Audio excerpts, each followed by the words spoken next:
보험금 청구 한 번만 잘못했다가는 그날로부터 위험 인물이 될 수 있습니다. 그리고 그 기록은 우리가 모르는 사이에 모든 보험사 전산에 조용히 쌓이고 있죠. 오늘 병원 다녀오셨나요? 영수증이랑 진단서를 받아오셨다면 아마 이 생각부터 드셨을 겁니다. 실비보험 있으니까 잊어버리기 전에 바로 청구해야지. 그런데 이 단 한 번의 청구가 앞으로 가입할 모든 보험의 심사에 빨간불을 켜게 될 수도 있습니다. 보험사들은 병원을 다녀온 사실보다 보험금을 청구한 이력을 먼저 봅니다. 언제, 얼마를 어떤 이유로 청구했는지가 회사 구분 없이 통합 시스템 안에 그대로 남죠. 문제는 본인은 고지 의무에 안 걸린다고 생각했던 가벼운 병력들과 몇만 원짜리 청구가 심사 단계에서 불리한 근거로 다시 쓰일 수 있다는 점입니다. 게다가 병원비를 돌려받겠다고 서명한 단 한 장의 서류가 앞으로 생길지 모를 청구권까지 스스로 포기하는 동의서라면 과연 어떻게 될까요? 보험금은 사고가 난 날로부터 3년 동안 청구할 수 있습니다. 지금 바로 청구하느냐, 전략적으로 언제 어떻게 청구하느냐가 앞으로 받을 수 있는 보험금 전체를 바꿔놓게 됩니다. 지금 실비 하나라도 가지고 계신다면 이번 영상은 단순한 정보가 아니라 소중한 여러분의 보험금을 받느냐 못 받느냐를 가르는 경계가 될 수 있습니다.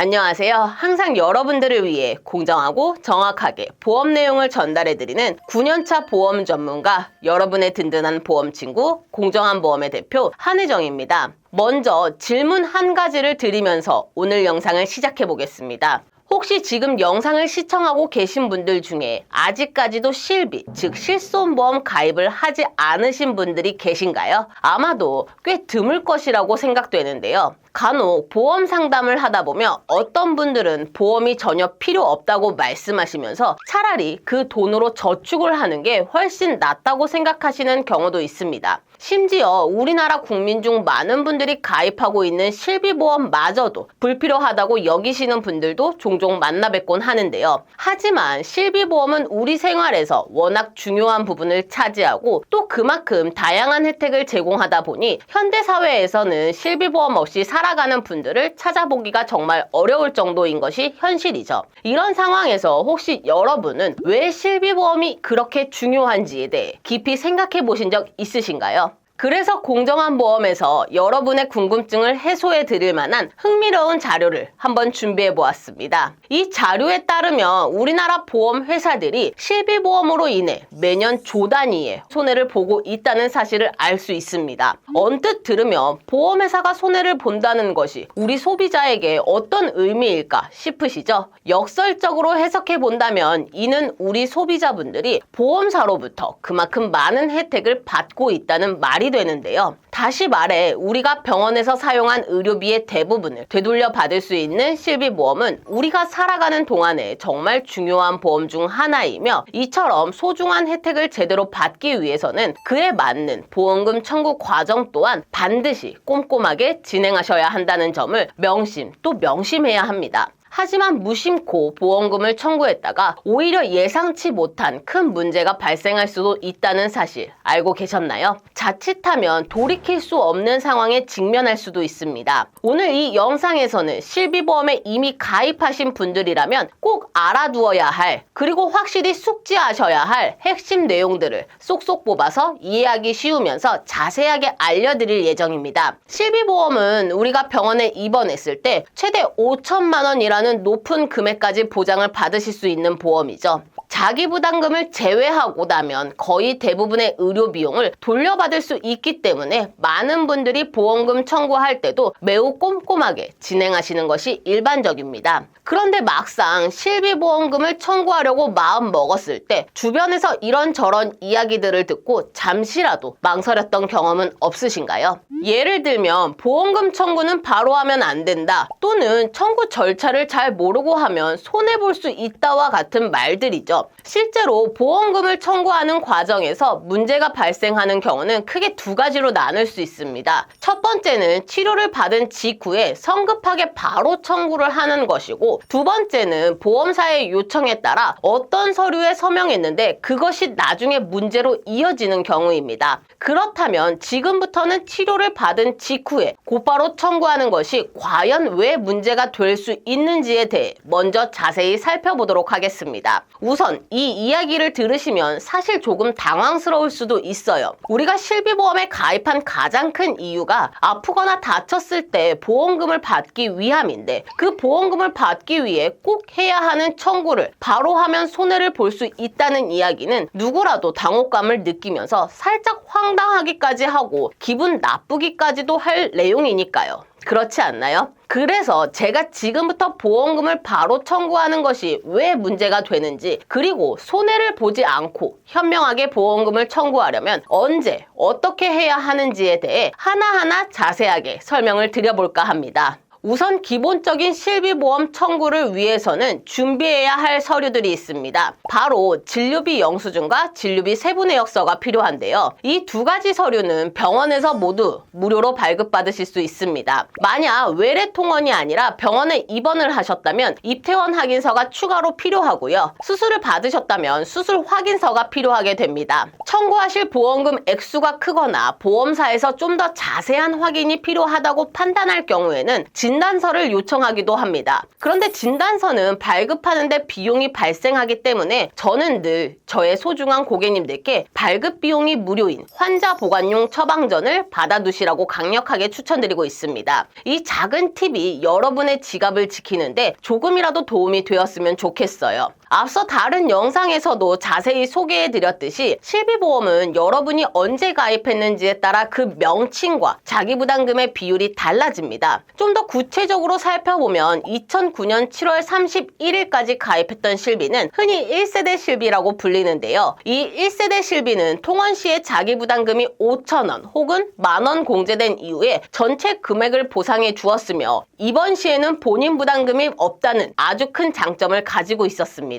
이어서 2009년 8월 1일부터 2017년 3월 31일까지 판매되었던 실비는 2세대 실비라고 불리는데요. 이 시기의 실비는 선택형 기준으로 급여와 비급여 부분에서 각각 10%를 공제하거나 혹은 급여 10%에 비급여 20%를 공제한 후에 보험금을 보상해주는 방식으로 판매되었습니다. 그리고 2017년 4월부터 2021년 6월 31일까지 판매된 3세대 실비보험의 경우에는 선택형 기준으로 급여 부분은 10%, 비급여 부분은 20%의 자기부담금이 적용되었죠. 이 3세대 실비부터는 MRI, MRA, 도수치료, 그리고 비급여 주사료와 같은 이른바 3대 비급여 특약 항목이 따로 분리되어 운영되기 시작했습니다. 그리고 이러한 3대 비급여 항목에는 자기부담금으로 30%가 적용되었다는 특징을 가지고 있습니다. 마지막으로 2021년 7월부터 현재까지 계속 판매되고 있는 실비보험은 4세대 실비보험이라고 불립니다. 4세대 실비는 급여 부분에서는 20%, 비급여 부분에서는 30%의 자기부담금이 있습니다. 이처럼 우리의 대부분의 병원비를 보상해주는 정말 고마운 보험이지만, 제가 아까 말씀드린 것처럼 보험금 청구는 바로 하면 안 된다는 이야기가 계속해서 나오게 된 이유가 무엇 때문일까요? 그 가장 중요한 이유를 말씀드리자면, 단순히 실비보험뿐만 아니라 진단금, 수술비, 입원비 등 모든 종류의 보험이 보험금을 청구할 때 반드시 보험금 청구서를 작성해야 하기 때문입니다. 요즘에는 간편하게 어플이나 모바일을 통해 청구하시는 분들도 많지만, 이 과정에서 결국 보험금 청구서를 작성하는 절차를 거치게 됩니다. 그런데 이 보험금 청구서에는 우리의 이름뿐만 아니라 주민등록번호, 주소, 직업 등 아주 중요한 개인정보들이 모두 포함되어 있죠. 여기서 한 가지 알아두셔야 할 중요한 사실은, 우리가 병원에 다녀온 의료 기록은 엄연히 개인정보이기 때문에 보험회사가 마음대로 열람할 수 없다는 것입니다. 하지만 보험금 청구 이력은 다르죠. 이 청구 이력은 ICIS, 즉 보험신용정보통합조회 시스템이라는 곳에 기록으로 남게 되는데요. 이 보험금 청구 이력은 내가 가입한 특정 A보험사만 알 수 있는 것이 아닙니다. A사든 B사든 혹은 손해보험사든 보험사든 생명보험사든 관계없이 이 시스템을 통해 모든 보험사가 우리의 청구 이력을 조회해 볼 수 있다는 의미입니다. 다시 말해서 여러분이 직접 언급하지 않아도 보험사들은 여러분의 과거 청구 내역을 모두 파악할 수 있다는 것이죠. 좀 더 쉽게 설명해 드릴까요? 만약 여러분이 새롭게 다른 보험에 가입하려고 할 때 이전에 청구했던 내역들이 모든 보험사에 공유되기 때문에 이런 과거의 청구 이력이 새로운 보험 가입 시 굉장히 불리하게 작용되는 경우가 의외로 많습니다. 우리가 새로운 보험에 가입하려고 할 때 보험회사에 반드시 알려야 할 의무가 있습니다. 이를 알릴 의무 고지사항이라고 하는데요. 이 고지사항에는 크게 5가지의 질문사항이 있습니다. 첫째, 3개월 이내에 질병 확정 진단이나 질병 의심 소견, 치료, 입원, 수술, 투약 이력 등이 있는지 묻습니다.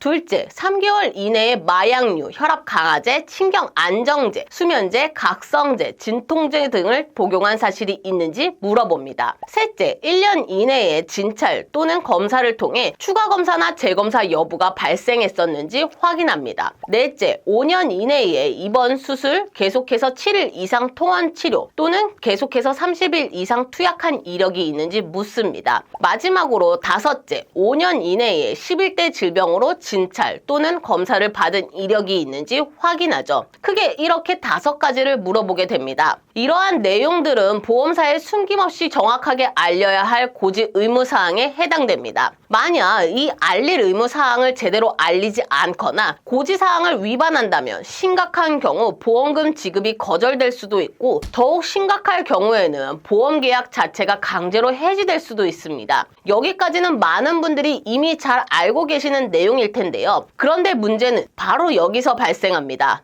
예를 들어 볼까요? 내가 만약 2년 전에 위염으로 인해 추가 검사를 받았고 6개월 전쯤에 약 10일치의 약을 처방받았다고 가정해 보겠습니다. 이런 경우라면 위에 언급된 알릴 의무 중 1년 이내 추가 검사 또는 재검사에도 해당되지 않고 3개월 이내 진단에도 해당되지 않으며 계속해서 30일 이상 투약에도 해당되지 않으니 전혀 문제가 없을 것이라고 생각할 수 있겠죠. 하지만 막상 새로운 보험에 가입하기 위해 보험사의 심사를 요청했지만 예상치 못하게 부담보가 잡히거나 보험료 할증이 되거나 심지어는 가입 자체가 거절 통보를 받게 되는 경우가 생기기도 합니다. 알릴 의무에는 분명 해당되지 않는다고 생각했는데 왜 이런 일이 벌어질까요? 그것은 바로 보험금 청구 이력을 조회해보니 과거 병원에 다녀왔던 사실들이 확인되기 때문입니다. 그래서 보험사는 2년 전에 어떤 질병으로 어떤 검사를 받았고 검사 결과 현재 상태는 어떤지 그리고 6개월 전에 어떤 질병으로 약을 처방받았으며 현재 상태는 어떤지 등 해당 병력들에 대해 아주 자세한 정보들을 요구하게 됩니다. 보험 업무를 하다 보면 사실 이 부분에서 가장 난처한 경우가 상당히 많이 발생하는데요. 고객님들께서는 본인의 병력 중 알릴 의무에 해당하는 것이 전혀 없다고 말씀하시지만 실제로 보험 심사를 진행해보면 그동안의 사소한 보험금 청구 이력 때문에 가입 자체가 미뤄지거나 특정 부위에 대한 부담보가 잡히는 것은 물론 심각한 경우에는 아예 가입이 거절되는 안타까운 일까지 실제로 생기곤 합니다. 결국 보험금 청구를 바로 하면 안 된다는 이유의 핵심은 고지사항에 해당되는 내용이 없는데도 불구하고 단지 청구 이력 때문에 새로운 보험 가입이 제한되는 안타까운 상황들이 발생할 수 있기 때문이죠. 특히 이 중에서도 도수치료나 비급여 주사료 같은 항목들은 보험사에서 심사를 정말 까다롭게 보기 때문에 만약 가까운 미래에 새로운 보험 가입 계획이 있으시다면 이런 종류의 청구는 잠시 미루시는 것이 현명한 선택이 될 수 있습니다. 그렇다면 대체 언제까지 보험금 청구를 미뤄야 하는 걸까요? 너무 늦으면 못 받는 건 아닐까 걱정되시죠? 다행히도 우리가 보험금을 청구할 수 있는 법적 기간은 보험금 지급 사유가 발생한 날로부터 3년 이내입니다. 따라서 병원에 마지막으로 내원하실 때 필요한 서류들을 미리미리 발급받아 놓으신다면 한꺼번에 모아두셨다가 1년 전이든 2년 전이든 원하실 때 일괄적으로 보험금 청구를 하시면 됩니다. 그리고 여기에서 제가 시청자분들을 위한 한 가지 더 중요한 팁을 드리자면 보험금 청구를 하실 때는 좀 더 전략적인 접근이 필요하다는 것입니다. 아까 제가 잠시 언급했던 알릴 의무사항 기억하시나요? 이 부분이 보험 가입과 청구에 있어 정말 중요한 핵심 중 하나니까 다시 한번 꼼꼼하게 살펴볼게요.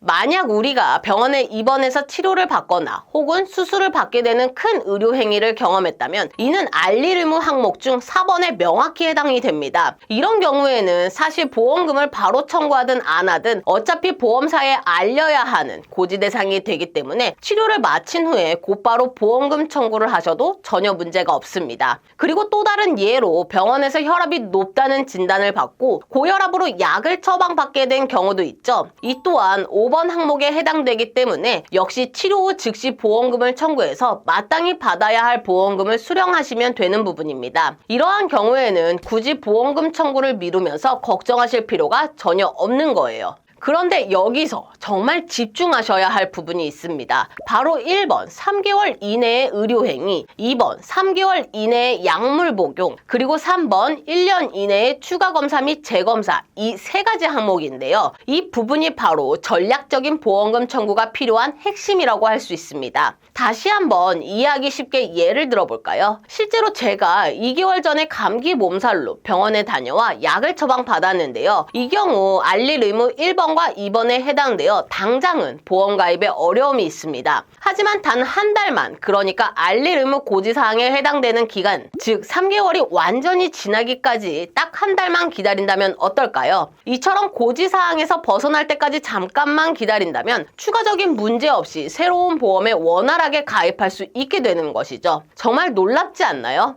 특히 많은 분들이 자주 병원에 가는 두통이나 방광염 혹은 가슴 통증 같은 증상들은 단순한 질병이라고 여겨지기 쉽지만 보험사 입장에서는 굉장히 까다롭게 보거나 여러 질문을 던질 수 있는 질병들입니다. 이는 빈번하게 발생하거나 진단이 모호할 수 있는 특성 때문인데요. 그렇기 때문에 이처럼 자주 발생하는 질환으로 인해 병원을 방문했을 때는 최대한 알릴 의무 고지사항에 해당되지 않도록 기간을 조절하시는 것이 정말 중요합니다. 이렇게 미리 알고 현명하게 대처한다면 불필요한 어려움을 피하고 원하는 보험에 무리 없이 가입하실 수 있을 거예요. 제가 아까 보험금 청구 기간은 총 몇 년이라고 말씀드렸는지 기억하시나요? 네, 맞습니다. 3년이라는 긴 기간 동안 청구가 가능하다고 말씀드렸죠. 그러니 급하게 서두를 필요 없이 여러분이 원하시는 보험에 무사히 가입하신 뒤에는 그동안 모아두었던 보험금 청구 서류들을 한 번에 모아서 청구하시면 됩니다. 우리가 알릴 의무를 성실하게 지킨 만큼 나중에 보험금을 지급받는 데에도 전혀 문제가 없어요. 혹시 지금 준비해 놓으신 보험이 이미 너무 완벽해서 더 이상 추가 가입이나 보험 리모델링을 할 계획이 전혀 없으신 분이라면 그런 분들은 언제든지 상관없이 마음 편하게 보험금을 청구하셔도 좋습니다. 하지만 혹시라도 미래의 보험 가입이나 변경 계획이 있으시다면 오늘 제가 말씀드렸던 내용들을 한 번 더 곰곰이 생각해 보시고 기억해 주시면 분명 큰 도움이 될 것이라고 확신합니다. 여기까지가 우리가 보험금 청구 과정에서 발생할 수 있는 문제 상황 중 첫 번째 경우에 대해 자세히 알아보았습니다. 자, 그럼 이제 또 다른 중요한 내용으로 넘어가 볼까요? 다음으로 보험금 청구를 했을 때 보험회사로부터 특정 서류에 서명을 해달라는 요청을 받는 경우가 있습니다. 이때 많은 분들이 아무 생각 없이 서명을 하시는 경향이 있는데요. 제대로 확인하지 않고 덜컥 서명하게 된다면 과연 어떤 문제가 발생할 수 있을까요? 이 부분에 대해서도 지금부터 제가 아주 자세하게 그리고 쉽게 설명해 드리도록 하겠습니다. 정말 중요한 내용이니 귀를 쫑긋 기울여 주세요. 실비보험, 암보험, 수술비보험 등 어떤 종류의 보험이든 보험금을 청구했을 때 보험회사에서 갑작스럽게 조사가 나왔다는 연락을 받게 되는 경우가 종종 있습니다. 이런 상황에 처하게 되면 누구나 당황하고 불안감을 느끼기 마련인데요. 혹시 내가 뭘 잘못한 건가? 실수라도 저지른 걸까? 하고 걱정하게 되시죠? 하지만 당황하실 필요는 없습니다. 누구든 보험금 청구권에 대해 조사를 받을 수 있는 것이 일반적인 절차이며 조사를 받게 될 경우에는 조사 담당자와 잘 조율하여 충분히 협조하는 자세가 중요합니다. 다만 이렇게 조사가 진행될 때 우리가 무심코 서명해서는 안 되는 서류들이 존재합니다. 만약 현재 보험에 가입도 안 했고 큰 관심이 없으신 분들, 앞으로도 추가적으로 다른 보험에 가입할 필요성을 전혀 느끼지 못하시는 분들이라면 지금 설명해드릴 내용은 크게 상관없을 수 있겠죠. 그러나 만약 현재 하나라도 보험에 가입되어 있고 앞으로도 건강이나 노후 등을 대비해서 보험을 더 가입할 생각이 조금이라도 있으시다면 지금부터 제가 설명해 드릴 내용은 정말 중요하니 머릿속에 꼭 기억해 두셔야 합니다. 언제든 이런 상황이 나에게 발생할 수 있는 상황이라고 생각하고 미리 대비하는 지혜가 필요해요. 그렇다면 과연 어떤 경우에 보험 조사가 나오게 될까요? 모든 청구권의 조사가 나오는 것은 아닌데 왜 어떤 때는 조사가 나오고 어떤 때는 나오지 않는지 궁금하시죠? 내가 무슨 실수를 한 건지 아니면 내가 잘못한 게 있는 건지 하고 괜한 걱정을 하실 수도 있을 텐데요. 지금부터 어떤 상황에서 보험 조사가 진행될 수 있는지 자세히 알아보면서 궁금증을 해소해 드릴게요.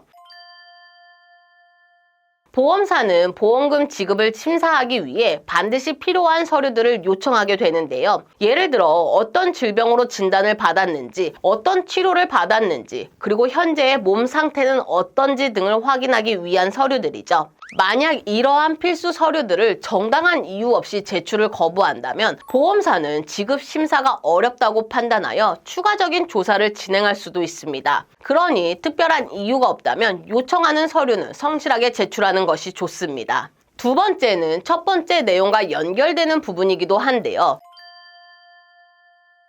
예를 들어 환자가 말하는 내용과 검사 결과에 따른 의무기록 서류 내용이 서로 일치하지 않아 사실 여부가 의심되거나 정확한 확인이 어려운 경우라면 보험사에서는 사실관계를 파악하기 위해 조사를 받게 할 수 있습니다. 이것은 매우 상식적인 수준에서 이해할 수 있는 부분인데요. 예를 들어 단순하게 피곤하고 기력이 없다고 병원에 가서 약을 처방받았는데 이 약이 단순한 영양제가 아닌 당뇨나 혈압, 고지혈증 같은 만성질환 치료제라면 어떨까요? 제가 만약 보험회사 직원이라면 과연 이분은 피곤해서 병원에 갔다고 하는데 왜 이런 약을 처방받았을까? 하고 궁금증이 생겨 조사를 나가볼 것 같아요. 여러분도 저와 같은 생각이실 거라 믿습니다.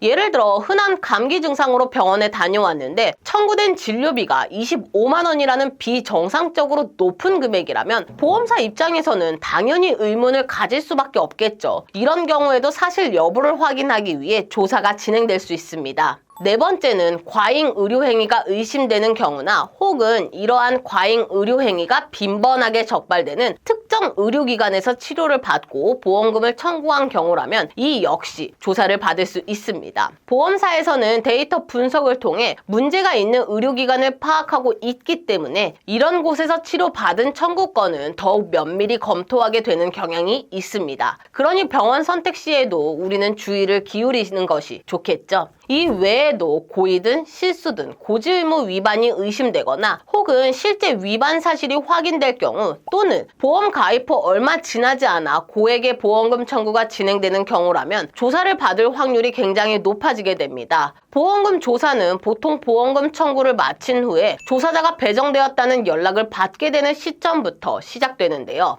이후 조사 담당자가 개별적으로 연락을 해서 약속을 잡고 만나면서 이루어지게 되죠. 그리고 대면 자리에서는 조사 담당자가 이런저런 서류들을 보여주면서 이것은 보험금 지급에 필요한 사항이니 서명해달라고 요청을 받는 경우가 많습니다. 하지만 바로 이 시점에서 주의하셔야 할 부분이 있습니다. 보여주는 모든 서류에 무심코 서명해서는 안 된다는 점이에요. 이 서류들 중에서는 분명 꼭 작성을 해줘야 하는 서류들도 있지만 반대로 굳이 서명을 해줄 필요가 없는, 아니 어쩌면 서명을 해서는 안 되는 서류들도 존재합니다. 지금부터는 제가 그 서류들을 하나하나씩 꼼꼼하게 알려드리도록 하겠습니다. 귀 기울여 들어주세요. 가장 먼저 여러분이 조심하셔야 할 서류는 바로 의료자문 동의서입니다. 이 서류가 사실 많은 분들이 가장 헷갈려 하시고 저에게 문의를 많이 주시는 서류 중 하나예요. 보통 이 서류를 작성할 당시의 경험을 이야기 들어보면 조사 담당자들이 굉장히 상냥하고 친절한 태도로 의료자문 동의서에 서명을 요청하는 경우가 많았다고 하더라고요.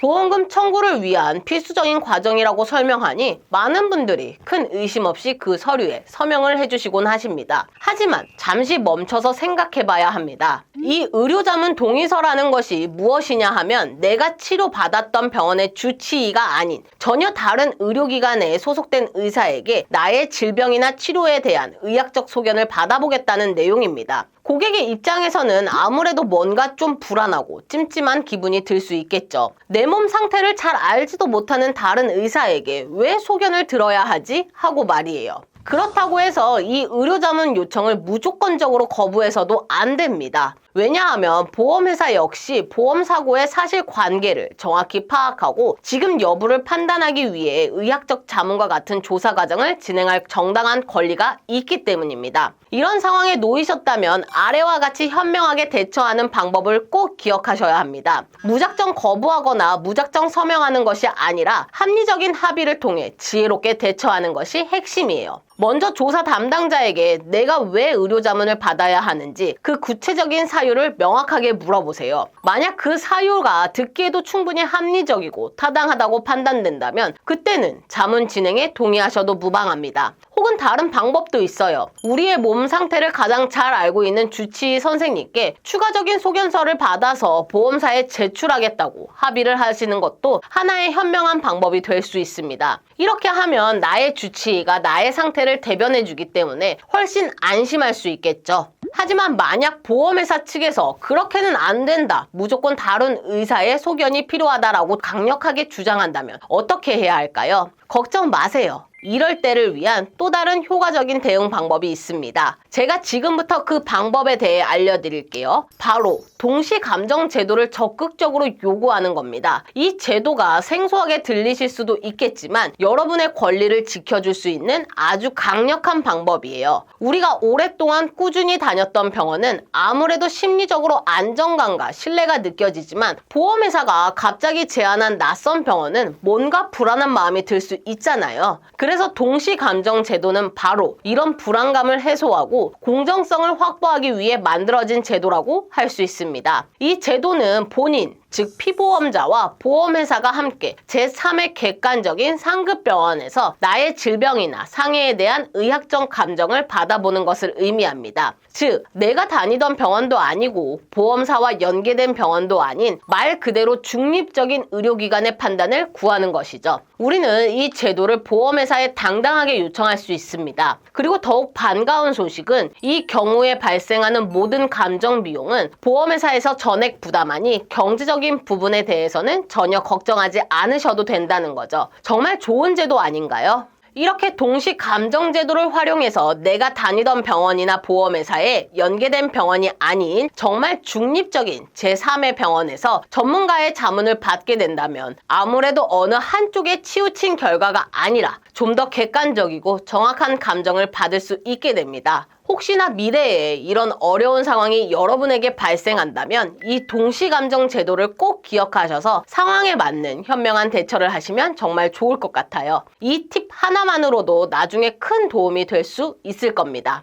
다음으로 서명을 하면 안 되는 두 번째 서류는 바로 면책동의서입니다. 이 서류에 서명을 하게 된다면 어떤 무서운 상황이 발생할 수 있을까요? 우리는 보험금을 받기 위해 비싼 보험료를 내면서 보험에 가입했는데 정작 이렇게 중요한 서류에 무심코 서명을 함으로써 보험금을 지급받지 못하게 된다면 과연 그 보험이 우리에게 보험으로서의 가치가 있을까요? 이 면책동의서는 보험금을 청구할 수 있는 모든 상황을 미리 사전에 막아버리는 역할을 하는 서류이니 여러분의 소중한 권리를 지키기 위해서 이 면책동의서에는 서명을 할 필요가 없습니다. 명심, 또 명심하세요. 그리고 세 번째 서류는 바로 부재소 합의서입니다. 이 서류는 방금 말씀드린 면책동의서와 굉장히 비슷한 개념의 서류라고 이해하시면 되는데요. 여러분들이 이 부재소 합의서에 서명을 하게 되는 순간 설령 분쟁의 전제나 기초가 되는 사실에 중대한 착오가 있는 경우가 아니라면 향후 이 보험 보험금 청구권에 대해 불이익이나 문제점이 발견되었다고 하더라도 법적인 제소나 이의제기 혹은 건의소송을 진행할 수 없게 된다는 치명적인 내용을 담고 있습니다. 앞서 설명드렸던 면책 동의서와 거의 유사한 개념으로 보험금 청구에 있어 우리에게 굉장히 불리하게 적용될 수 있는 부분이기 때문에 이 부제소 합의서 또한 보험사의 요청이 있다 하더라도 무조건적으로 서명을 해줄 필요는 없습니다. 우리가 받을 수 있는 정당한 권리를 스스로 포기하는 것과 다름없다는 사실 꼭 기억해 주세요.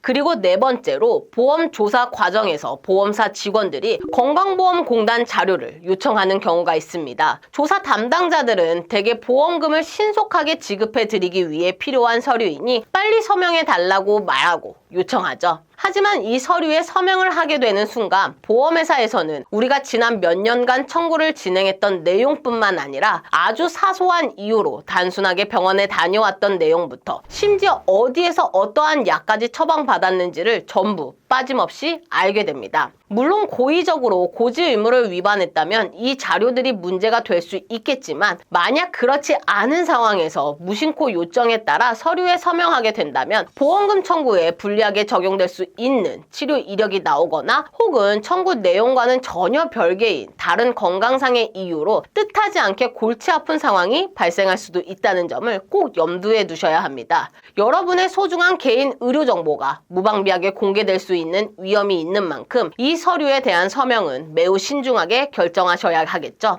마지막 다섯 번째로 앞서 말씀드린 공단 자료와 마찬가지로 국세청 연말정산 자료를 요청하는 경우도 있습니다. 여러분들이 병원에서 치료를 받으셨다면 대부분 신용카드나 현금으로 결제를 하셨을 텐데요. 우리가 지불한 병원비 내역은 사실 단순한 지출로 끝나는 것이 아닙니다. 이처럼 의료기관에 발생한 지출 내역은 연말정산 시 세금 공제를 받기 위한 자료로 활용될 수 있도록 국세청 연말정산 자료에 자연스럽게 포함될 수 있습니다. 바로 이 점을 보험사에서 인지하고 여러분의 과거 의료 기록을 더 상세하게 확인하고자 이 자료를 요청하게 되는 것입니다. 만약 여러분이 이 자료에 동의하여 보험사에 알려준다면 보험사는 해당 정보를 기점으로 여러분이 받았던 과거 병원 치료 내역들을 훨씬 더 쉽게 추적할 수 있게 되는 거죠. 이는 그 이전 병원들을 전부 조사하거나 혹은 여러분의 모든 의료 기록들을 꼼꼼하게 살펴보는 계기가 될 수도 있다는 말입니다.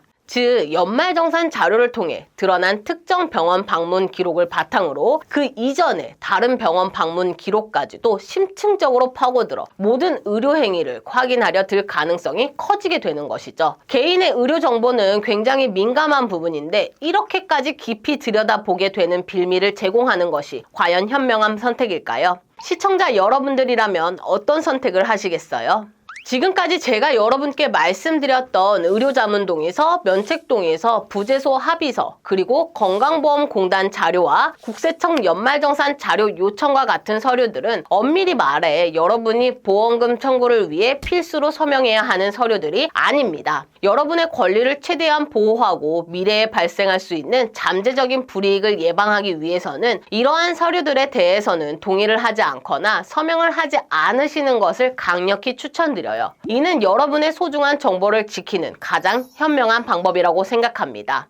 자, 오늘은 어떻게 하면 보험금을 현명하게 청구하는지, 그리고 불미스럽게 보험 조사 담당자가 배정되었을 때 여러분의 권리를 제대로 지킬 수 있는 방법들에 대해 아주 자세하게 말씀드렸습니다. 특히 보험사의 요청 서류들 앞에서 당황하지 않고 무턱대고 모든 서류에 서명하지 않아도 되는 부분들, 혹은 불가피하게 서명을 해주더라도 자신을 안전하게 보호할 수 있는 효과적인 대비책들에 대해 알려드렸는데요. 이런 정보는 정말 살아가면서 한 번쯤은 꼭 알아두어야 하는 내용들이겠죠. 물론 제가 모든 서류에 무조건적으로 서명을 하지 말라고 말씀드리는 것은 결코 아닙니다. 오해는 하지 말아주세요. 예를 들어 개인정보 활용 동의서나 의무기록 열람 동의서 위임장과 같은 서류의 경우에는 보험회사에서도 여러분의 청구권을 확인하고 심사하기 위해 요청할 권리가 있으며 이 부분은 필수적으로 동의를 해주셔야 합니다. 이는 보험금 지급을 위한 기본적인 절차이기 때문이죠. 그리고 특히 의무기록 열람동의서에 서명해 주실 때는 한 가지 아주 중요한 꿀팁이 있습니다. 서류의 모든 권한을 포괄적으로 위임하는 것이 아니라 꼭 어떤 병원의 기록을 언제부터 언제까지의 유효기간 동안만 열람하도록 명시해서 작성해 주시는 것이 올바른 방법입니다. 예를 들어 병원 이름과 함께 2025년 1월 1일부터 2025년 12월 31일 진료 기록만 열람 동의와 같이 구체적으로 명시해달라는 것이죠. 이런 구체적인 명시 없이 그저 여러분의 서명만 해서 전달해 주는 것은 여러분의 의료 정보가 무방비하게 노출될 수 있는 위험을 야기하기 때문에 올바르지 않습니다. 여러분의 소중한 정보는 여러분 스스로가 지켜야 한다는 점 꼭 기억해 주시길 바라요. 그럼 오늘 영상에서 제가 여러분께 드렸던 핵심 내용들을 다시 한번 간단하게 정리해 보도록 하겠습니다. 본 광고는 광고심의 기준을 준수하였으며 유효기간은 심의일로부터 1년입니다. 가장 먼저 실비보험 청구를 치료를 받은 직후에 그때그때 매번 진행한다면 그 청구 이력이 차곡차곡 쌓여 추후에 새로운 보험 가입이나 리모델링 시 불이익을 받거나 손해를 보는 경우가 생길 수 있습니다. 그러니 만약 앞으로의 보험 계획이 있으시다면 고지 의무 기간을 피해서 기다렸다가 한 번에 청구하시는 것이 현명한 첫 번째 전략이라고 말씀을 드렸죠. 두 번째로는 보험금 청구 이후에 보험회사에서 보험 조사가 나왔다고 연락을 받게 되었을 때 무작정 모든 서류에 서명하는 것이 아니라 꼭 서명을 해주어야 하는 필수 서류와 함께 서명을 하지 않아도 되는 서류를 명확히 구분해서 대처해야 한다는 점을 강조했습니다. 또한 만약 여러분의 의견과 보험사의 의견이 서로 맞지 않아 난감한 상황이 발생했을 때 동시감정 제도와 같은 효과적인 중재 방법을 활용하여 여러분의 권리를 지킬 수 있는 팁에 대해서도 자세한 설명을 드렸어요. 오늘 영상에서 다룬 내용들은 살면서 보험을 하나라도 가입하고 계신 분들이라면 언젠가는 분명 해당될 수 있는 피할 수 없는 중요한 정보들입니다. 그렇기 때문에 이 영상이 도움이 될 것이라고 생각되는 주변의 소중한 가족이나 친구, 동료분들이 계시다면 해당 영상을 꼭 공유해 주시고 미리 숙지하신 뒤에 혹시라도 이런 상황이 발생했을 때 당황하지 않고 현명하게 잘 대처하셨으면 좋겠습니다. 여러분 기억하셔야 합니다. 보험은 여러분의 든든한 미래를 위한 약속이지만 그 약속의 혜택을 제대로 누리기 위해서는 지식과 현명한 대응이 필요해요. 오늘 알려드린 팁들이 여러분의 소중한 자산을 지키는데 큰 힘이 될 것이라고 확신합니다. 이제 더 이상 보험사의 복잡한 절차 앞에서 홀로 불안해하지 마세요. 여러분의 곁에는 공정한 보험이 그리고 이 영상이 항상 함께 할 테니까요. 이번 영상은 여기까지입니다. 저희 공정한 보험에서는 불필요한 보험에 대한 부담은 줄이고 최소한의 보험으로 최대의 든든함을 느끼실 수 있도록 30여 개 이상의 생명보험, 손해보험, 여러 회사들을 객관적인 통계 자료를 통해 분석해 한 분 한 분 상황에 맞춘 합리적인 비교 설계를 해드리고 최상의 도움을 드리고 있으며 제가 직접 여러분의 고민을 듣고 친절하고 명쾌하게 현재 고객님들께서 가지고 있는 보험에 대한 조언 및 전반적인 관리까지도 무료로 해드리고 있으니 보험에 대한 점검이나 상담이 필요하시다면 언제든지 편하게 연락 주시기 바라겠습니다. 댓글로 의견 남겨주시면 많은 분들께도 도움이 될 것 같으니 많은 댓글도 부탁드리고요. 구독, 좋아요, 알림 설정, 공유 한 번씩도 잊지 마시고 부탁드릴게요. 여러분의 관심이 앞으로 더 좋은 컨텐츠를 준비하는데 큰 힘이 됩니다. 다음에도 더 유익한 내용으로 찾아뵙겠습니다. 감사합니다. 본 광고는 광고심의 기준을 준수하였으며 유효기간은 심의일로부터 1년입니다.